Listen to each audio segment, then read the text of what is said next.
বলি আমি কি বাজারের থলেটা ধরে এইভাবে দাঁড়িয়ে থাকবো? ওই দাও দেখি কি এনেছো। হ্যাঁ, ও মা গো, আবার এইসব এনেছে জয়বাবু? হ্যাঁ, রোজ রোজ এসব কচু মূলো পেট থাকা যায় নাকি? দূর, আমি কি গরু নাকি? নিজে রোজগার করে এনে ভালো মন্দ খাও না, কে বারণ করেছে? হ্যাঁ, এই কথাটা তুমি বলতে পারলে বাবা জীবন? আহারে আমার কোলের ভাইকে ভালো পেয়ে কি নাকি বলে যাচ্ছে। তেমন কিছু আর বললাম কই গিন্নি, এতেই যেন মনে হচ্ছে ফসকা পড়ে যাচ্ছে। তবে তুমিও শুনে রাখো বাবা গোপাল, আমার ছেলে এই সব কথা হজম করে নেবে না। ও ঠিক রোজগার করে দেখাবে, তোমাকে সুদে আসলে ফেরত দেবে। হ্যাঁ, না না না না, দিন দিন যেন চিন্তা আরো বেড়ে যাচ্ছে। রাজ্যের আয়ও হু হু করে কমে যাচ্ছে।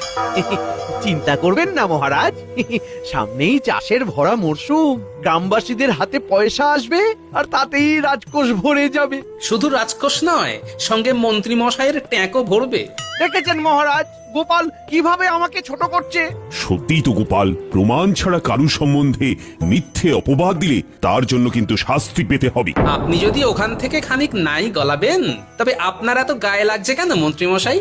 ওখান থেকে যে আপনার উপরি রোজগার হয় সেটা বলে দিলেই হয়। মহারাজ মহারাজ, এবার কিন্তু গোপালের নামে আমি মানহানির নালিশ করব। রোজগারের ধান্দা গোপালও তো করছে। তলে তলে তাহলে তুমি জলে নেমেছো গোপাল? খোলা জলে মাছ ধরবে মনে হয়। তবে নয় তো কি, হ্যাঁ, কুটির বাবার সঙ্গে ভাগে চাষ করবে বলে জমি হাতিয়ে রেখেছে। হ্যাঁ, বলো কি? রাজসভার কাজ শিখে তুলে দিয়ে গোপাল এবার জমি চাষ করবে? হ্যাঁ, আগে মহারাজ, এই জমি আমার কষ্টের সঞ্চয়ের ফল।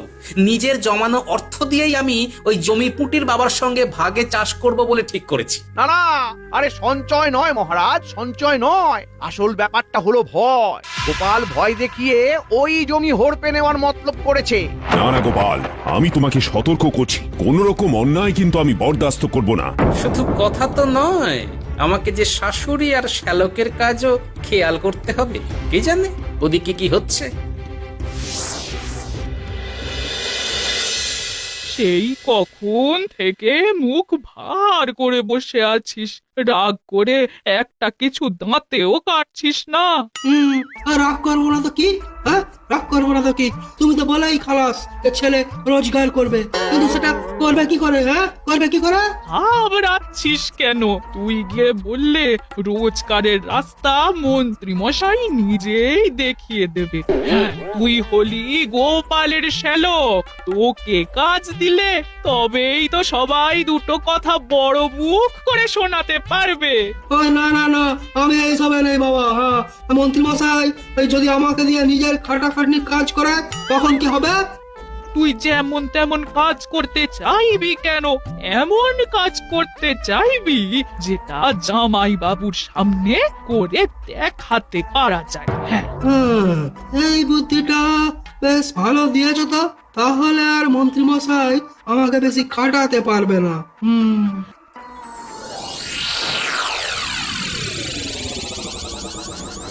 মহারাজকে দিয়ে আজ গোপালকে আচ্ছা করে বকা খাইয়েছি, এবারে নিশ্চয়ই গোপাল সমঝে যাবে। গোপালের থেকে সাবধানে থাকবে। গোপালকে যখন কোণঠাসা করেছো, গোপাল কিন্তু তখন তোমায় শুধু শুধু ছেড়ে দেবে না। গোপাল ছাড়ুক আর নাই ছাড়ুক, প্রজাদের কাছ থেকে ফসলের ভাগ আমি নেবই নেব। গোপাল আমাকে আটকাতে পারবে না। কিন্তু আমি তো আটকে গেছি মন্ত্রী মশাই। আরে, এই যে দেখি গোপালের শ্যালক। তা বালক, তোমার সমস্যাটা কি? জামাই বাবু দিন রাত উঠতে বসতে ওই রোজগার করা নিয়ে বড্ড খোঁটা দিচ্ছে।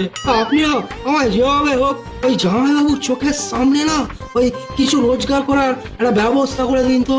আমি কিছু ওই রোজগার করে দেখাতে চাই। এই সুযোগটাই তো আমাকে কাজে লাগাতে হবে। কোনো একটা ব্যবস্থা হবে না মন্ত্রী মশাই? ও মন্ত্রী মশাই, হবে না? শোনো, সামনেই চাষের মরশুম আসছে। বাড়ির কাছেই গোপাল আর একজনের সঙ্গে ভাগে চাষ করার জন্য যে জমি নিয়েছে, সেটাই চাষ করো গিয়ে। চাষ করব আমি? হ্যাঁ, করবে। আর যা রোজগার হবে সেটা তোমার, তবে তার একটা ভাগ আমাকেও দিতে হবে। তার মানে লাভের গুড় আপনিও খাবেন এই তো পিঁপড়ে আপনি বুঝেছি। গোপাল যাতে ট্যাঁফু না করে সেটা তো আমাকেই দেখতে হবে। তবে ভাগ না পেলে শুধু চাষ করাই নয়, তোমার যে কৃষ্ণনগরে থাকাই বন্ধ হয়ে যাবে শ্যালক। না না না না না না, আমি বুঝে গেছি কি করতে হবে। তাহলে ওই কথাই থাকলো, এখন জমিতে যেমন যা করার তুমিই করবে, কেমন? সেসব নিয়ে তোমায় ভাবতে হবে না গোপাল দাদা, তুমি ঠিক সময় এসে হাত লাগালেই হবে। তোমার সাথে ভাগে চাষ করব বলেছি যখন, তখন একেবারে কোমর বেঁধেই লাগবো, চিন্তা করো না। তবে আর কি, মিলেমিশে ঠিক হয়ে যাবে। তাহলে মন্ত্রী মশাই এই জমি কথাই বলছিলেন। না না না না না না, যাই মায়ের সাথে আলোচনাটা একবার সেরে নিয়ে এই ফাঁকে।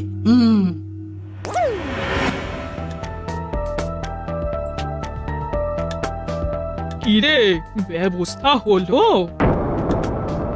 আরে সে না হয় একটা হলো, ওই জামাই বাবু ওই টুটির বাবার সাথে না ওই ভাগে চাষ করবে বলে যে জমিটা নিয়েছে, সেখানে মন্ত্রী মশাই আমাকে চাষ করতে বলছে। ওই পরিশ্রমের কাজ আমার পক্ষে করা সম্ভব নয়, জানো তো। একবার জমিতে চাষ করার কথা বলে জমিটা বুঝে নিলে আস্তে আস্তে ওই জমিটা তৈরি হয়ে যাবে। তাই আগে সেটা করা দরকার। বাকি চাষ করা না করার ব্যাপারটা কিভাবে সামলানো যায় সেটা পরে দেখা যাবে। কিন্তু জামাই বাবু এমনি এমনি তার জমিতে কি আমায় চাষ করতে দেবে? দেবে না দিয়ে যাবে কোথায়? এমন ভাবে চেপে ধরবো যে পালানোর পথ পাবে না।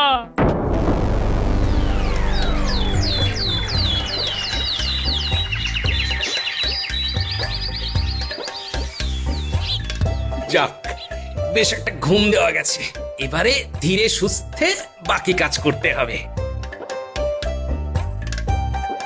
এই যে বাজার থেকে কি কি আনতে হবে সব লিখে দিয়েছি, এবার চটপট নিয়ে চলে এসো। হ্যাঁ, পারবো না, তোমার মা আর ভাইয়ের তোয়াজ করার জন্য এবেলা ওবেলা বাজার করে আমি আনতে পারবো না।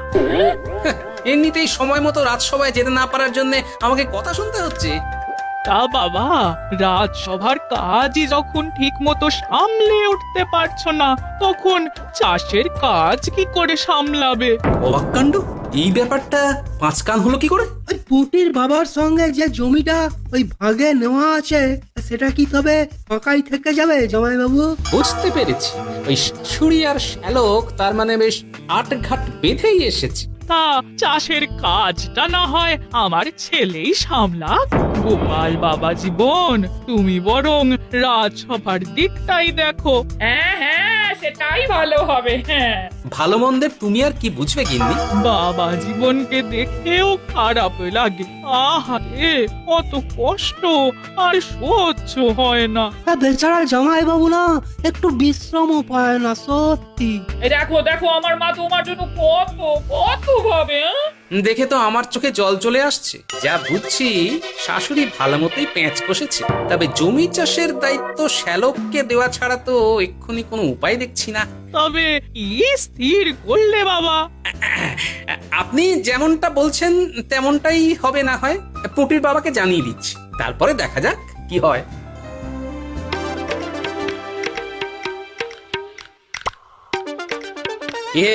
জমিতে কাজকর্ম কেমন চলছে?